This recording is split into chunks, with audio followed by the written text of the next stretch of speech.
اعوذ باللہ من الشیطان الرجیم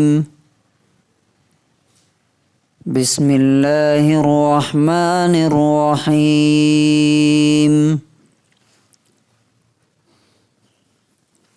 انا جعلنا ما علی الارض زینة لها لنبلوهم ایہم احسن عملا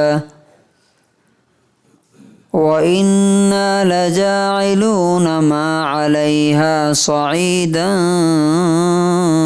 جُرُزًا۔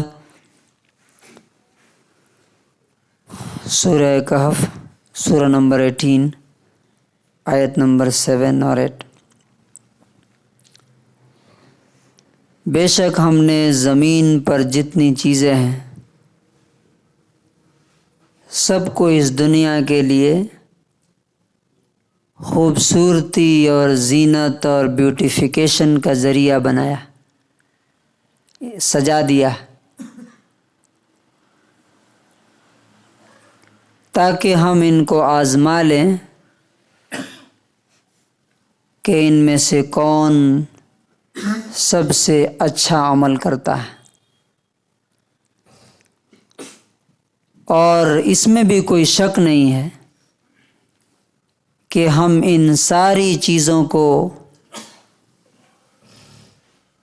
مٹی میں ملا کر کے ختم کر دیں گے، سب کو مٹی بنا دیں گے۔ ان دو آیتوں میں اللہ تعالیٰ نے دو باتیں کہی۔ پہلی بات یہ ہے کہ دنیا میں جو کچھ تمہیں نظر آتا ہے، جو بھی تمہیں اٹریکٹ کرتا ہے، اپنی طرف کھینچتا ہے، وہ کچھ بھی ہو۔ اب ما علی الارض جب بول دیا تو زمین کے اوپر جتنی چیزیں ہیں، چاہے وہ درخت ہو، چاہے وہ پہاڑ ہو، ندیاں ہوں، یا اولاد ہو، مال ہو، عہدہ اور پوسٹ ہو، کچھ بھی ہو سکتا ہے وہ،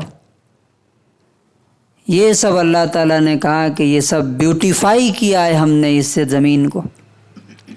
جس طرح سے آپ دیکھیں کہ آسمان کو کس سے سجایا ہے؟ ستاروں سے، اسٹارز سے۔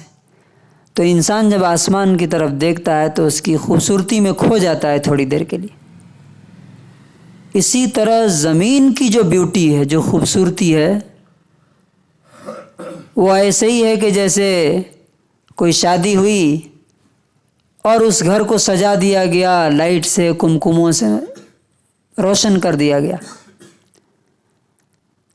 لیکن یہ سب کس لیے کیا ہے اللہ تعالیٰ نے؟ اس کی وجہ بتا دی، لِنَبْلُوَهُمْ أَيُّهُمْ أَحْسَنُ عَمَلًا، تاکہ ہم تمہیں چیک کر لیں، تمہیں ٹیسٹ کر لیں کہ کون اس چمک دمک میں کھو کر کے یہیں کا رہ جاتا ہے، اور کون ہے جو اس چمک دمک کے پیچھے جو اصل دنیا آنے والی ہے، زندگی آنے والی ہے، اور وہ جس نے یہ خوبصورتی بنائی ہے، یہ بیوٹیفیکیشن جس نے کی ہے، جو سجایا ہے، اس کی خوبصورتی، اس کا حسن، اس کا جمال، اس کو بھول کر کے اس کی بنائی ہوئی چیز میں کھو جاتا ہے۔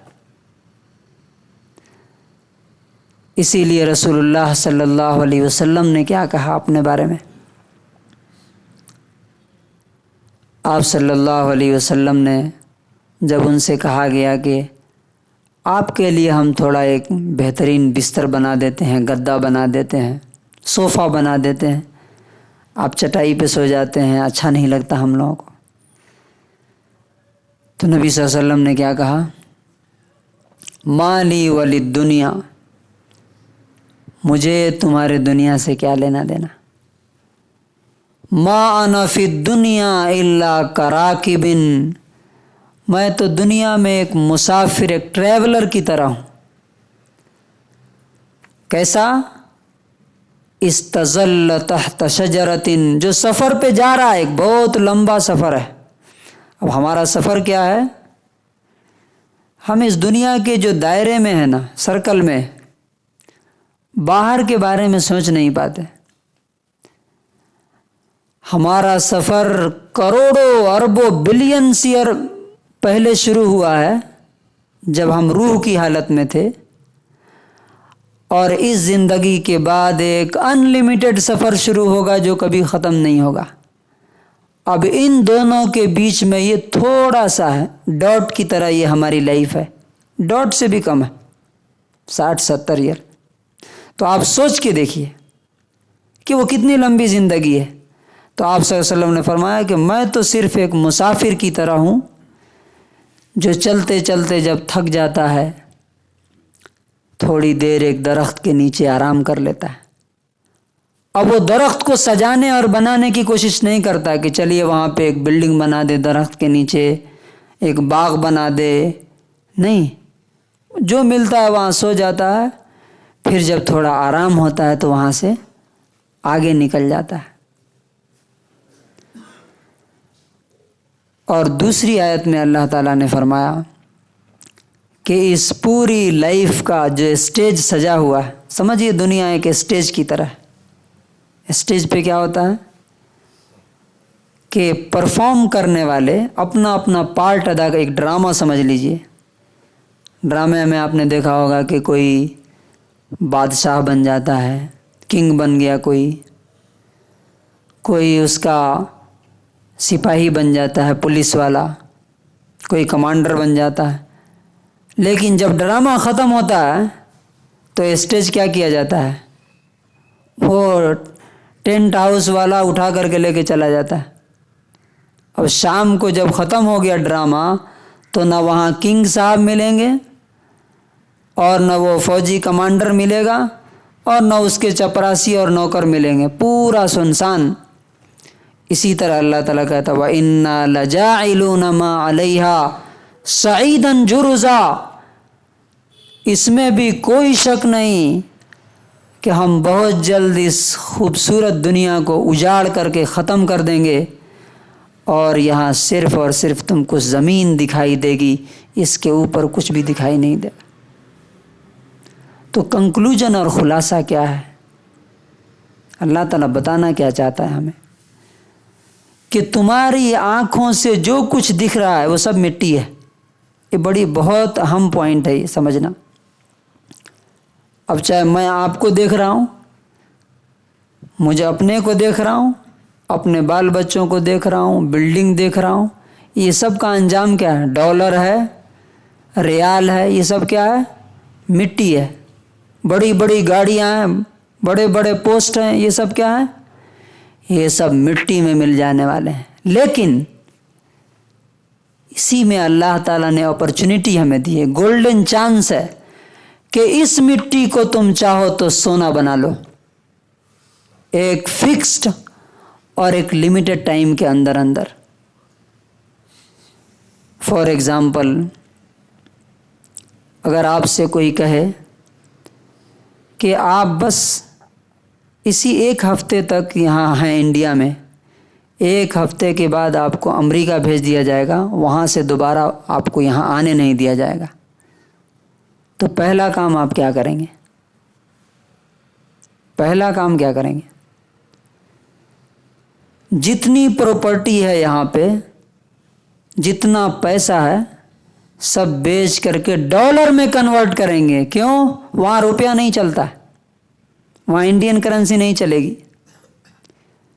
اور یہاں کی چیزیں بیچ کر کے وہاں شفٹ کریں گے، کیونکہ وہاں سے دوبارہ آنا نہیں ہے. اگر آپ نے اس ڈالر میں کنورٹ کیے بغیر آپ کا ایک ہفتے کا ٹائم گزر گیا، پراپرٹی یہیں رہ گئی، روپیہ یہیں رہ گیا، اب آپ روپیہ لے کر کے جائیں گے تو وہاں چھین کر کے پھینک دیا جائے گا، کچڑے میں ڈال دیا جائے گا، ناٹ ایکسیپٹڈ. یہی ہماری زندگی ہے بس. تو اصل بات یہ ہے کہ کون اللہ تعالیٰ کی نظر سے اس دنیا کو دیکھتا ہے اور کون دنیا والوں کی نظر سے اس دنیا کو دیکھتا ہے. بنانے والے کی نظر سے جو دیکھے گا وہ ہمیشہ کامیاب رہا ہے اور رہے گا، جیسے رسول اللہ صلی اللہ علیہ وسلم اور صحابہ کرام رہے. اور جو دنیا والوں کی نظر سے چلو انٹرٹینمنٹ کر لو، مزے کر لو، عیش کر لو، انجوائمنٹ کی جگہ ہے، پھر دنیا دوبارہ ہوگی نہیں، تو اس کے بعد جو حالات آئیں گے، جو سچویشنز اور کنڈیشنز آئیں گے جو موت سے شروع ہوں گے، اس کو برداشت کرنے کی طاقت تو دور کی بات ہے، انسان کے سوچ بھی نہیں سکتا کہ ان حالات کو کیسے ہینڈل کرے گا اگر یہاں پہ تیاری نہیں۔ اللہ تعالیٰ سے دعا ہے کہ اللہ تعالیٰ ہمیں اللہ کی نظر سے اس دنیا کو دیکھنے کی توفیق دے، اور جس مقصد کے لیے ہمیں یہاں بھیجا ہے اس مقصد میں مرنے سے پہلے ہمیں کامیابی نصیب فرمائے۔ سبحان اللہ و بحمدہ۔